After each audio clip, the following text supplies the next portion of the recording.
Hello friends, good morning. आज हम NCERT class 9 science के 15 चैप्टर को स्टार्ट कर रहे हैं, जिसका नाम है खाद्य संसाधनों में सुधार, इम्प्रूवमेंट्स इन फूड रिसोर्सेज।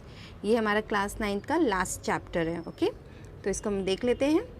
यहाँ पर हम खाद्य जो होते हैं, हमारे फूड प्रोडक्ट्स जितने भी होते हैं, उनको कैसे उनमें सुधार की जाए, कैसे उसमें के जो इम्पॉर्टेंट चीज़ें, न्यूट्रिएंट्स जो होते हैं, उनको कैसे बढ़ाया जाए और उनका कैसे संरक्षण किया जाए, कैसे उनका उत्पादन बढ़ाया जाए। ठीक है, तो हमें पता है कि हमें प्रोटीन, कार्बोहाइड्रेट, वसा, विटामिन, खनिज, सॉल्ट, ये सब चीज़ों की बहुत ज़्यादा ज़रूरत होती है हमें वृद्धि करने के लिए, हमारे स्वास्थ्य के लिए। ये चाहे पौधे हों चाहे जंतु हों, दोनों के लिए ही जो होते हैं भोजन के मुख्य स्रोत होते हैं। ठीक है, अधिकांश जो भोज्य पदार्थ हमें कृषि और पशुपालन से मिलते हैं। ठीक है, तो हमें पता है कि भारत की जनसंख्या बहुत ही ज़्यादा अधिक है।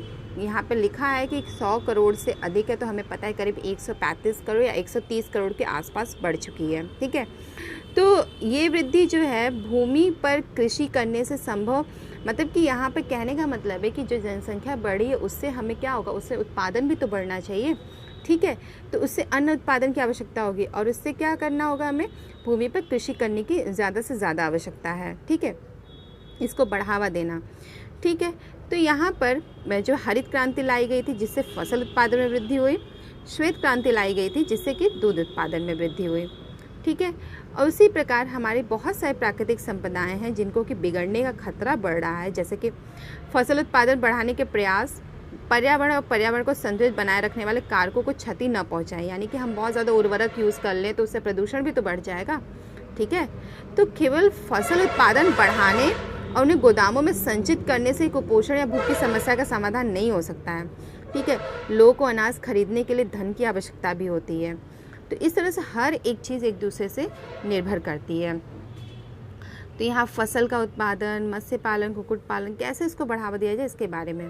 तो सबसे पहले फसल उत्पादन में उन्नति। फसल उत्पादन में उन्नति जैसे कि यहाँ पे जो ऊर्जा की आवश्यक जो अनाज होते हैं, जैसे गेहूँ, चावल, मक्का, बाजरा, ज्वार, जो कि कार्बोहाइड्रेट इनसे प्राप्त होता है। दालें, चना, मटर, उड़द, मूंग, ये सब जो है इनसे प्रोटीन प्राप्त होता है। तेल वाले जैसे सोयाबीन, मूंग, तिल, ये सब जो है इनसे हमें वसा प्राप्त होती है। सब्जियां, मसाले, फल, जिनसे हमें विटामिन, खनिज, लवण और कुछ मात्रा में प्रोटीन, वसा और कार्बोहाइड्रेट भी प्राप्त होता है। चारा फसलें जैसे बरसीम, जई, सुडान, ये जो पशुधन के चारे, इनमें उन्नति होनी चाहिए। ठीक है, और अलग अलग फसलों के लिए हमें पता है कि उनमें जलवायु संबंधी परिस्थितियां होती हैं, तापमान, दीप्ति काल की आवश्यकता होती है, जिससे वो अपना चक्रण पूरा कर सके और वृद्धि हो सके। फोटो पीरियड यानी दीप्ति काल जो होता है वो सूर्य प्रकाश के काल से संबंधित होता है। हमें पता है कि जो पौधे होते हैं उनमें पुष्पन और वृद्धि सूर्य प्रकाश पर निर्भर करती है। ठीक है, यानी कि कोई ठंडी में होते हैं, कोई गर्मी में, यानी ठंडी में है तो उनको कम लाइट चाहिए, गर्मी में तो बहुत ज़्यादा लाइट चाहिए, तो ये होता है उनका दीप्ति काल। ठीक है, कुछ फसलें जो होती है वर्षा ऋतु में होती हैं, उन्हें हम खरीफ की फसल कहते हैं, जैसे धान, सोयाबीन, अरहर, मूंग, उड़द। कुछ फसलें जो होती हैं जो जून से अक्टूबर तक की खरीफ फसल है, और कुछ फसलें जो होती हैं नवंबर से अप्रैल तक यानी शीत ऋतु में होती हैं, वो रबी की फसल होती है, यानी कि गेहूँ, चना, मटर, सरसों, अलसी। ठीक है, तो भारत में सन 1952 से 2010 तक कृषि भूमि में 25% की वृद्धि हुई है और पैदावार भी 4 गुना हुआ है। ठीक है, तो इसमें होता है क्या कि बीज को चुनना, दूसरी फसल का देखभाल करना, तीसरे जो होता है खेतों में उगी फसल को सुरक्षा और कटी हुई फसल को हानि से बचाना, ये सारी चीज़ों को ध्यान में रखना पड़ता है। तो इस सब में सबसे मेन जो है, इसको 3 वर्गों में बांट दिया गया है। सबसे पहले फसल की किस्म की सुधार करें, उसके बाद फसल उत्पादन का प्रबंध करें, उसके बाद फसल की सुरक्षा का प्रबंध करें। ठीक है, तो सबसे पहले हम देखते हैं फसल की किस्मों में सुधार। फसल का उत्पादन अच्छा हो, इसके लिए हमें उनके चयन पर ज़्यादा ध्यान देना होगा, किस किस्म की फसल को यहाँ पे चुनना है। तो जैसे यहाँ पर है, सबसे पहले हमें रोग प्रतिरोधक क्षमता वाले किस्म को, जिसमें रोग ना लगे, उर्वरक के प्रति अनुरूपता, यानी जो उर्वरक हम उसके डालें उसको वो अवशोषित करके उसमें गुणवत्ता प्रदान करें। तीसरा है उत्पादन का चयन, यानी कि ज़्यादा से ज़्यादा उत्पादन हो प्रजनन द्वारा। ठीक है, और हम दूसरा चीज़ भी कर सकते हैं, उनमें ऐच्छिक गुणों का संकरण करा दें। यानी हाइब्रिडेशन विधि से हम क्या करें कि आनुवांशिक गुणों वाले पौधों में संकरण करा दें। यानी एक होता है संकरण अंतरा किस्मी, यानी अलग अलग किस्मों में, अंतरा स्पीसीज यानी एक ही जीनस होगा उसकी स्पीसीज अलग अलग हो, या फिर अंतरावंशी या कि दोनों के जीन से अलग हो। ठीक है, तो इस तरह से हम संकरण करा लें। उसके बाद हम ऐसा भी कर सकते हैं कि हम सिर्फ जो हम गुड़ चाहते हैं उसके जीन को डाल दें। ठीक है, यानी कि जेनेटिक इंजीनियरिंग से। ठीक है, यहाँ पे नई नई चीज़ें जो हैं बताई गई हैं जिसकी वजह से हम एक अनुकूल परिस्थिति में उस बीज की जो किस्म है उसको उगा सकते हैं, कैसे उसमें अच्छी गुणवत्ता ला सकते हैं। यहाँ पे कुछ कारक बताए गए इसके किस्मों के सुधार के लिए। सबसे पहले उच्च उत्पादन यानी उत्पादकता बढ़े, उन्नत फसलें यानी उनकी गुणवत्ता अच्छी हो, दाल में प्रोटीन हो, तिलहन में तेल हो और सब्जियों में अच्छी चीज़ें जैसे खनिज लवण सब कुछ पाई जाती हो। जैविक और अजैविक प्रतिरोधकता यानी कि रोग, जैविक यानी कि रोग से जो होते हैं यानी कीटों से निमेटोड से बचे, अजैविक यानी कि सूखे और जल क्रांति, गर्मी ठंड इन सब का इन पर असर ज़्यादा ना हो, परिपक्वन काल में परिवर्तन हो यानी कम समय में ज़्यादा उत्पादन का क्षमता हो, तो इससे क्या होगा कम खर्च में ज़्यादा उत्पादन होगा। व्यापक अनुकूलता यानी कि जो है व्यापक अनुकूल होंगे तो किस्मों का विकास जो होगा अलग अलग पर्यावरण परिस्थितियों में भी ईजी हो जाएगा। आगे ऐच्छिक सस्य विज्ञान गुण यानी कि चारे वाली जो फसलें होती हैं उनमें शाखाएं जितनी ज़्यादा निकलेंगी उतना ज़्यादा अच्छा होगा। ठीक है, तो इस तरह से होती है सशज्ञ पौधे। ठीक है, नेक्स्ट है फसल उत्पादन प्रबंधन। यहाँ पे फसल उत्पादन प्रबंधन में यहाँ पे ध्यान दिया जाता है कि जैसे अब तो छोटे बड़े सभी फार्म होते हैं उसको मतलब फसल के लिए, तो उसमें सबसे मेन जो ध्यान दिया जाता है कि बिना लागत एक उत्पादन हो, एक अल्प लागत उत्पादन हो, एक अधिक लागत उत्पादन हो। ठीक है, तो इस 3 तरीके से यानी कम पैसे में भी हो और एक अधिक लागत का होता है तो उसमें भी उनको ज़्यादा से ज़्यादा चीज़ें मिल सके। सबसे पहला है पोषक प्रबंधन। तो हमें ध्यान देना होता है कि हमें विकास, वृद्धि और स्वस्थ रहने के लिए भोजन की आवश्यकता होगी। वैसे ही पौधों को भी तो पोषक पदार्थों की आवश्यकता होती है, जैसे कि पानी, हवा, मिट्टी। ठीक है, हवा से कार्बन और ऑक्सीजन लेते हैं, पानी से हाइड्रोजन ऑक्सीजन लेते हैं, मिट्टी से अनेक और जो होते हैं खनिज पदार्थ लेते हैं। तो उन्हें जो ज़्यादा मात्रा में चाहिए वो वृहद पोषक होगा, जो कम चाहिए वो सूक्ष्म पोषक होगा। ठीक है, इस तरह से उन पर इन सब चीज़ों का प्रभाव पड़ता है। इसमें हम देखते हैं सबसे पहला खाद जो होता है कार्बनिक पदार्थों की मात्रा इसमें सबसे ज़्यादा अधिक होती है और ये मिट्टी की जो होता है अल्प मात्रा में यानी थोड़ी मात्रा में इनको पोषक प्रदान कर देते हैं। और जंतुओं के जो ये अपशिष्ट पदार्थ, पौधे के कचरे, इनसे ये तैयार किए जाते हैं यानी कि ये कार्बनिक पदार्थों से परिपूर्ण होते हैं। ठीक है, इनकी जो खाद में जो कार्बनिक पदार्थों की अधिक मात्रा जो मिट्टी की संरचना में सुधार करती है। अगर रेतीली मिट्टी है तो उसमें क्या होगा, खाद डाल देने से वाटर की जो होगी कैपेसिटी बढ़ जाएगी रोकने की। अगर चिकनी मिट्टी है अगर उसमें खाद मिला देते हैं तो इससे क्या होगा, पानी आसानी से निकल सकेगा। ठीक है, तो इससे पेड़ पौधों को कोई हानि भी नहीं होगी और उन्हें पूरी तरह से जो होते पोषक पदार्थ भी मिल जाएंगे। ठीक है, खाद बनाने के लिए हमेशा जैविक कचरे का ही उपयोग किया जाता है। ठीक है, इसकी वजह से हमें उर्वरक यानी फर्टिलाइजर्स की ज़्यादा यूज़ नहीं होती है। खाद को निम्न वर्गों में विभाजित किया गया है। सबसे पहला है कंपोस्ट और वर्मी कंपोस्ट।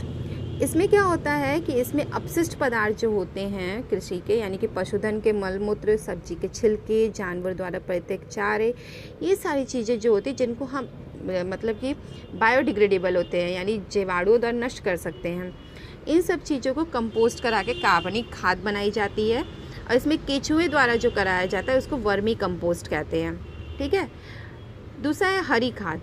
फसल उगाने से पहले खेतों में कुछ पौधे जैसे पटसन, मूंग, ग्वार ये सब उगा दिया जाता है, तो उससे क्या होता है और कि उसकी उपजाऊ बढ़ जाती है क्योंकि उसको पहले चलाकर उसी खेत में नष्ट कर दिया जाता है, जिससे कि उनमें नाइट्रोजन और फास्फोरस की जो होती है कैपेसिटी या फिर उसमें मात्रा बढ़ जाती है। नेक्स्ट है उर्वरक व्यावसायिक रूप से तैयार किए जाते हैं। ये बहुत ज़्यादा आर्थिक दृष्टि से महंगे होते हैं। इनमें होते हैं नाइट्रोजन, फास्फोरस, पोटेशियम, इनमें बहुत सारी अच्छी चीज़ें होती हैं जो कि कायिक वृद्धि के लिए इम्पॉर्टेंट होती है। ठीक है, लेकिन ये इनका अधिक उत्पादन जो होगा वो हमारी मिट्टी को उनको जो है ख़राब कर देगा। जैसा कि हमने पहले पढ़ा था, जल प्रदूषण का कारण बनते हैं ये, अगर इनकी मात्रा का ध्यान नहीं दिया गया, अगर इन्हें सावधानीपूर्वक नहीं यूज़ किया गया।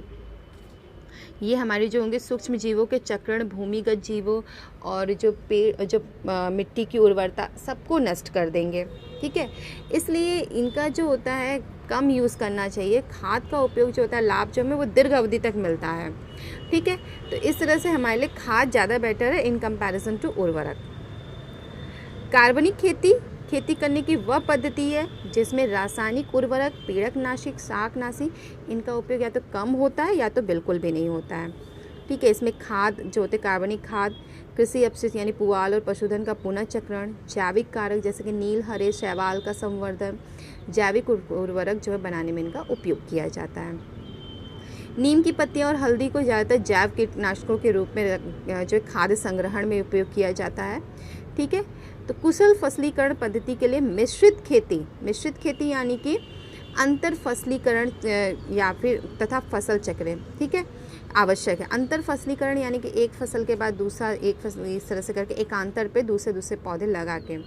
ठीक है, ये फसल तंत्र कीट, पीड़क तथा खरपतवार को नियंत्रित करते हैं और पोषक तत्व भी प्रदान करेंगे। सिंचाई, भारत में जो अधिकांश खेती जो वर्षा पर आधारित होती है, यानी कि मानसून कब आ रहा है कब नहीं आ रहा है उसके अकॉर्डिंग यहाँ पे वो जो होते हैं फसल लगाए जाते हैं। फसल के वृद्धि काल में वो जो होते उचित समय पर सिंचाई करने से संभावित फसल उत्पादन में वृद्धि हो सकती है। इसलिए हमारी जो आधिकारिक कृषि भूमि को सिंचित करने के लिए बहुत से उपाय यहाँ पर किए जाते हैं। भारत में अनेक पानी के स्रोत हुए हैं, ठीक है, जिससे सिंचाई की जाती है। सबसे पहला है कुआं। ये दो प्रकार से होते हैं, एक तो खुदे हुए और एक दूसरे नलकूप। तो खुदे हुए जो कुएं होते हैं वो भूमिगत जल स्तरों में स्थित पानी को एकत्रित करते हैं और नलकूप में पानी गहरे जल स्तरों से निकाला जाता है जो कि पंप द्वारा सिंचाई की जाती है। नहरें, ये सिंचाई का बहुत ही बड़ा विस्तृत है व्यापक तंत्र है, क्योंकि जलाशयों और नदियों से इसमें पानी आता है और नहर से जो होता है इसमें शाखाएं निकाली जाती हैं और अलग अलग जगह पर सिंचाई की जाती है। एक है नदी जल उठाव प्रणाली। इसमें क्या किया जाता है कि जलाशयों से सीधे वहाँ पे पंप लगाकर पानी खेतों में पहुँचाया जाता है। उसके बाद है तालाब। ये छोटे जलाशय और जो छोटे यहाँ पर क्षेत्रों में बहे हुए पानी का संग्रह करते हैं। ठीक है, कृषि में पानी की उपलब्धि बढ़ाने के लिए आधुनिक विधियाँ जैसे कि वर्षा के पानी का संग्रहण, जल विभाजन का उचित प्रबंधन, ये सारी चीज़ें की जाती है। और छोटे बांध बनाना जिससे कि भूमि का जल स्तर बढ़ सके और हमें जो होता है कि मृदा अपरदन भी कम हो, पानी को बहने से भी रोक दे और हमारा जल का संरक्षण भी हो जाए। नेक्स्ट है फसल पैटर्न। ठीक है, फसल पैटर्न में क्या किया जाएगा कि ज़्यादा से ज़्यादा जो है उत्पादकता बढ़ाने के लिए मिश्रित फसल का यूज़ किया जाता है।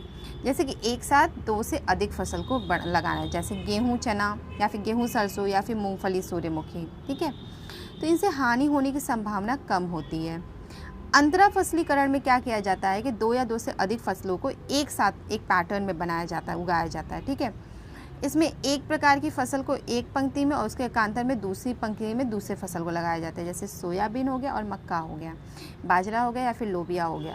इस तरह से जो है इनका एकांतर करके फसल लगाए जाते हैं।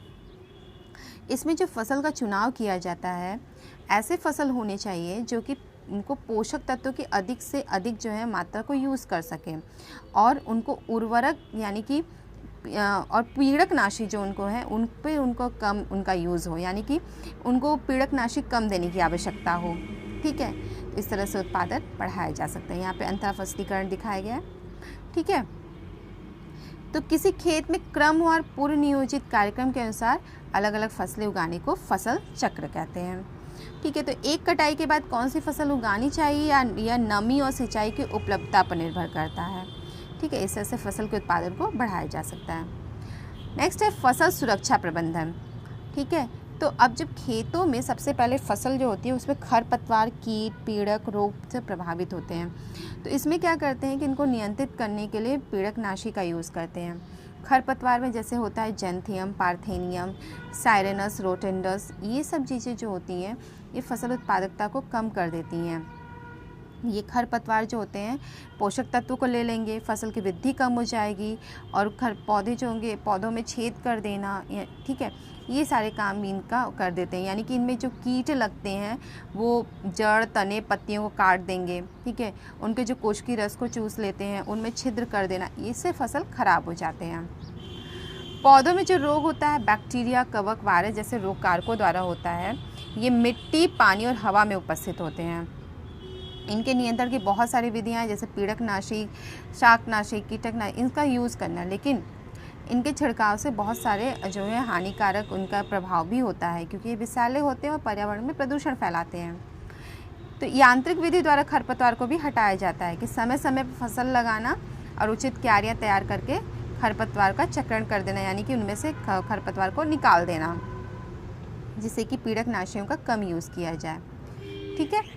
नेक्स्ट है अनाज का भंडारण। अनाज का भंडारण जो होता है, क्योंकि कृषि उत्पाद तो हो गया तो लेकिन भंडारण में बहुत ज़्यादा हानि हो जाती है, क्योंकि वहाँ पे हो सकता है कीट, कवक ये लग जाएं। कभी कभी तो अजैविक यानी कि नमी और ताप के कारण भी ख़राब हो जाते हैं, इनकी गुणवत्ता ख़राब हो जाती है, वज़न कम हो जाते हैं। इसलिए उनके भंडारण के पहले उनको सूर्य में की रोशनी दिखाने, यानी सुखाकर उसके बाद उसको छाया में रखकर उसमें धूमक दिखाकर, जैसे कि फ्यूमिगेशन, जैसे कि उसमें जो पीड़क हैं वो यानी कीटनाशक जो हैं, कीट हैं वो मर जाए, ठीक है, यानी उनका नाश हो जाए। नेक्स्ट है पशुपालन। तो पशुधन के प्रबंधन को हम पशुपालन कहते हैं। इसमें इनका कार्य है जैसे भोजन देना, प्रजनन करना, रोगों पर नियंत्रण करना। जैसे जैसे जनसंख्या वृद्धि होती जा रही है वैसे वैसे अंडे, दूध और मांस की खपत भी बढ़ती जा रही है। ठीक है, तो इसके लिए हमें जागरूक होने की बस थोड़ी सी आवश्यकता है। इसमें सबसे पहला है पशु कृषि। पशुपालन के दो उद्देश्य होते हैं। सबसे पहले तो एक दूध देने वाले और दूसरे हैं कृषि कार्य यानी हल चलाने के लिए। भारतीय जो पालतू पशुओं की दो मुख्य स्पीसीज़ है, गाय एक वॉस इंडिकस, भैंस वॉस बुवेलिस। ये दोनों ही दुधारू पशु कहलाते हैं। ठीक है, दुग्ध उत्पादन और पशु के दुग्ध श्रवण काल पर कुछ सीमा तक ये निर्भर रहता है। ठीक है, यानी अगर दुग्ध श्रवण काल को हम बढ़ा भी सकते हैं। ठीक, विदेशी नस्ल है जैसे जर्सी, ब्राउन स्विस का चुनाव यहाँ पे किया जाता है लंबे दुग्ध श्रवण काल के लिए, यानी कि ज़्यादा टाइम तक दूध मिले। देसी नस्ल है रेड सिंधी और साहिवाल। इनमें रोग प्रतिरोधक क्षमता बहुत ज़्यादा अधिक होती है। यदि इन दोनों नस्लों में संकरण करा दिया जाए यानी हाइब्रिडेशन करा दिया जाए तो हमें जो संतति प्राप्त होगी यानी जो प्रोजनी आएगी उसमें दोनों ऐच्छिक गुण होंगे, यानी कि रोग प्रतिरोधक क्षमता भी होगी और लंबा दुग्ध श्रवण काल भी होगा। इस तरह से हम जो है दुग्ध उत्पादन की क्षमता को बढ़ा सकते हैं। इनका जो उत्पादन की मात्रा जो है वो मानवीय व्यवहार आधारित पर होता है, यानी कि स्वस्थ स्वच्छ दूध उत्पादन के लिए गाय और भैंस के शरीर का उचित जो है देखभाल होना चाहिए, सफाई, आवास, ये सारी चीज़ें उनमें होनी चाहिए। ठीक है, तो दूध देने वाले पशु का जो आहार होता है उसमें दो तरह की चीज़ों की आवश्यकता होती है। सबसे पहले तो उनका आहार जो है वो स्वास्थ्य के लिए अच्छा हो और दूसरा दूध उत्पादन को बढ़ाए, जिसमें कि उनको दिया जाता है मोटा चारा जिसमें रेशे होते हैं और दूसरा सांद्र जिसमें कि रेशे कम होते हैं, यानी कि प्रोटीन और अन्य पोषक तत्व तो ज़्यादा होते हैं। इस तरह के संतुलित उत्पादन से हम दूध उत्पादन को बढ़ाया जा सकता है। और दूसरा उनका स्वास्थ्य का ख्याल रखें, यानी कि कुछ परजीवी और अंतरजीवी होते हैं। परजीवी जो उनके ऊपर रहते हैं और अंतरपरजीवी जो कि उनके शरीर के अंदर होते हैं, जिससे कि संक्रामक रोग हो सकता है और इनको बचाने के लिए इनको टीका लगाया जाता है। नेक्स्ट है कुक्कुट मुर्गी पालन। अंडे व कुक्कुट मांस के उत्पादन को बढ़ाने के लिए मुर्गी पालन किया जाता है। ठीक है, इसमें जो कुक्कुट पालन में उन्नत मुर्गी की जो होते हैं नस्लें विकसित की जाती हैं। अंडे देने के लिए लेयर मुर्गी का पालन किया जाता है और मांस के लिए ब्रोलर को। ठीक है, तो इसमें क्या होता है कि जो नई किस्में बनाने के लिए देसी जैसे एसिल और विदेशी जैसे लैगहॉर्न नस्लों का संकरण किया जाता है। एसिल देसी है और विदेशी लैगहॉर्न। इससे क्या होगा कि चूजों की संख्या और गुणवत्ता बढ़ेगी। छोटे कद के ब्रोलर जो होंगे माता पिता द्वारा चूजों के व्यावसायिक उत्पादन हेतु उनका यूज़ किया जाएगा। ठीक है, और गर्मी अनुकूलन क्षमता यानी तापमान सहने की क्षमता, देखभाल में कम खर्च और अंडे देने वाले और ऐसी क्षमता वाले पक्षी जो कृषि के उपउत्पाद यानी एग्रीकल्चर बाई प्रोडक्ट से प्राप्त सस्ते रेशेदार आहार का उपभोग कर सकें, तो ऐसे में हम इसकी उत्पादकता को बढ़ा सकते हैं। अंडे और जो है ब्रोलर का उत्पादन। ब्रोलर जो है वो चूजों को अच्छी वृद्धि दर और अच्छी आहार दक्षता के लिए विटामिन से प्रचुर आहार इनमें मिलते हैं हमें। ठीक है, तो इनकी गुणवत्ता भी बनाए रखनी ज़रूरी होती है। इनकी उत्पादकता को मुर्गी पालन में अच्छा उत्पादन प्राप्त करने के लिए अच्छी प्रबंधन प्रणाली का होना आवश्यक है। ठीक है, इनका पोषण, पर्यावरण, इन सभी चीज़ों का हमें ध्यान रखना चाहिए।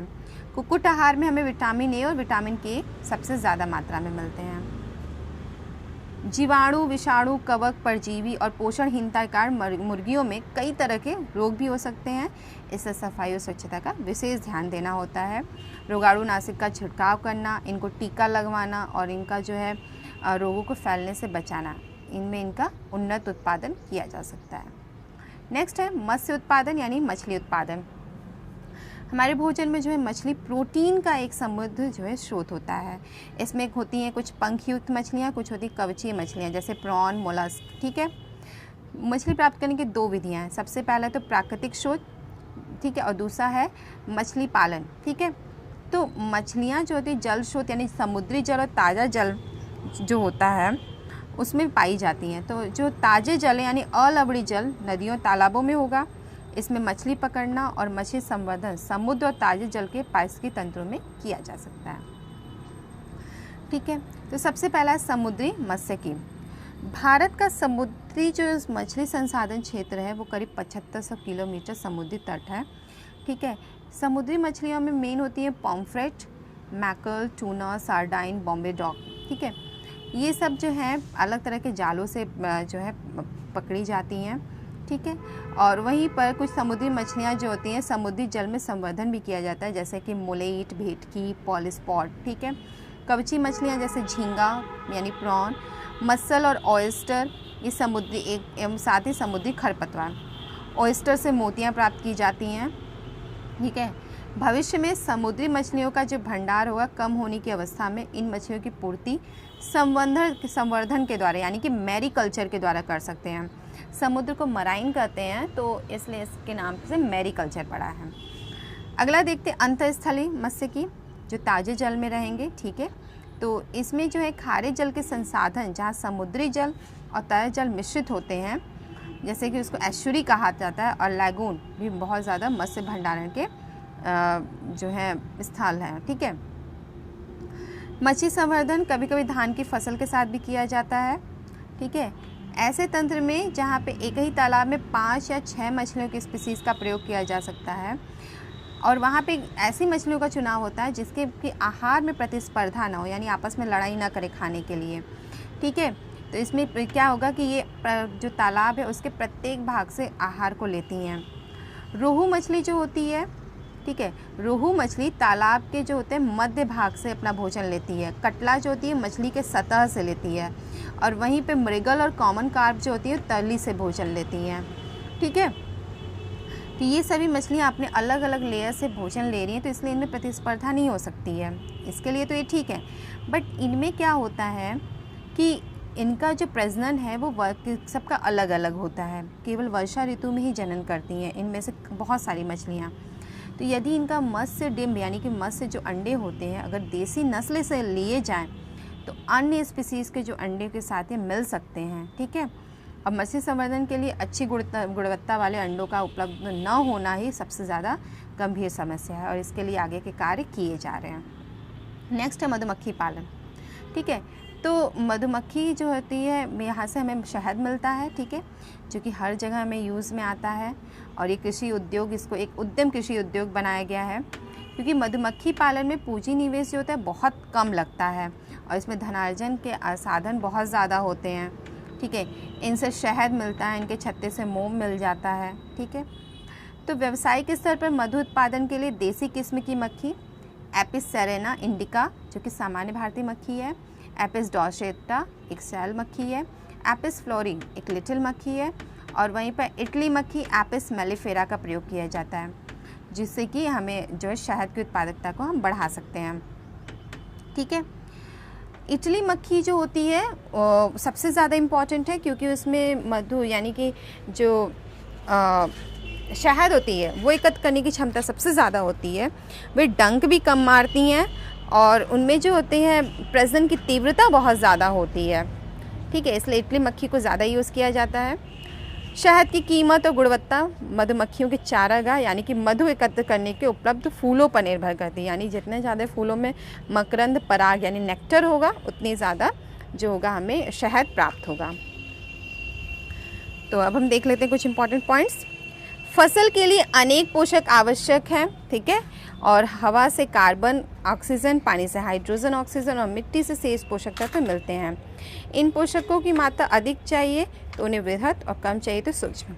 फसल के लिए पोषकों के मुख्य स्रोत खाद और उर्वरक हैं। कार्बनिक कृषि प्रणालियों में उर्वरक, पीड़कनाशी, शाकनाशी इनका प्रयोग नहीं किया जाना चाहिए और फसल तंत्र में सिर्फ कार्बनिक खादों का यूज़ ज़्यादा से ज़्यादा होना चाहिए। एक विशेष फॉर्म में फसल उत्पादन और पशुपालन आदि में बढ़ावा देने वाली खेती को हम मिश्रित खेती तंत्र कहते हैं। मिश्रित फसल में 2 या 2 से अधिक फसलों को एक ही खेत में एक साथ उगाते हैं, ठीक है। 2 अथवा 2 से अधिक फसलों को एक निश्चित कतार पैटर्न में उगाने को हम अंतरा फसलीकरण कहते हैं। एक ही खेत में अलग अलग फसलों को पूर्व नियोजित अनुक्रम में उगाएं तो उसे हम फसल चक्र कहते हैं।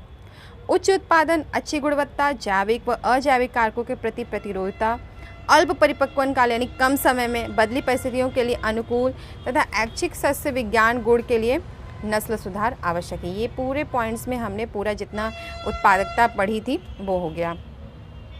फार्म पशुओं के लिए उचित देखभाल और प्रबंधन के लिए आवास, आहार, जनन इनकी आवश्यकता होती है, जिसे हम पशुपालन कहते हैं। कुक्कुट पालन में घरेलू मुर्गियों की संख्या बढ़ाने के लिए करते हैं। कुक्कुट पालन के अंतर्गत अंडा और जो होता है मांस के लिए उत्पादन किया जाता है, ठीक है। इनकी उत्पादन जो है इनकी उन्नत नस्लों के आधार पर होता है, ठीक है, जो कि भारत और विदेशी नस्लों का संकरण कराया करते हैं। समुद्र और अंतःस्थलीय स्रोतों से मछलियाँ हम प्राप्त कर सकते हैं। मछली उत्पादन बढ़ाने के लिए उनका संवर्धन जो है समुद्र और अंतःस्थलीय पारिस्थितिकी प्रणालियों में हम कर सकते हैं। इसको हमने मैरीकल्चर कहा। समुद्री मछलियों को पकड़ने के लिए प्रतिध्वनि गंभीरता मापी और उपग्रह द्वारा निर्देशित मछली पकड़ने के लिए जाल का प्रयोग करते हैं, ठीक है। ये हमने वहाँ पे मिस किया कि प्रतिध्वनि गंभीरता मापी और उपग्रह द्वारा, ठीक है, यानी जैसे सैटेलाइट के द्वारा भी पता कर सकते हैं कहाँ पे कितनी मछलियाँ हैं, कैसी हैं, ठीक है। मिश्रित मछली संवर्धन तंत्र प्राय मत्स्य पालन के लिए आते हैं और मधुमक्खी पालन मधु और मोम के लिए किए जाते हैं। तो ये रहा हमारा आज का चैप्टर। हमारा वीडियो कैसा लगा हमें ज़रूर बताइएगा और इसे लाइक, शेयर, सब्सक्राइब भी ज़रूर करिएगा।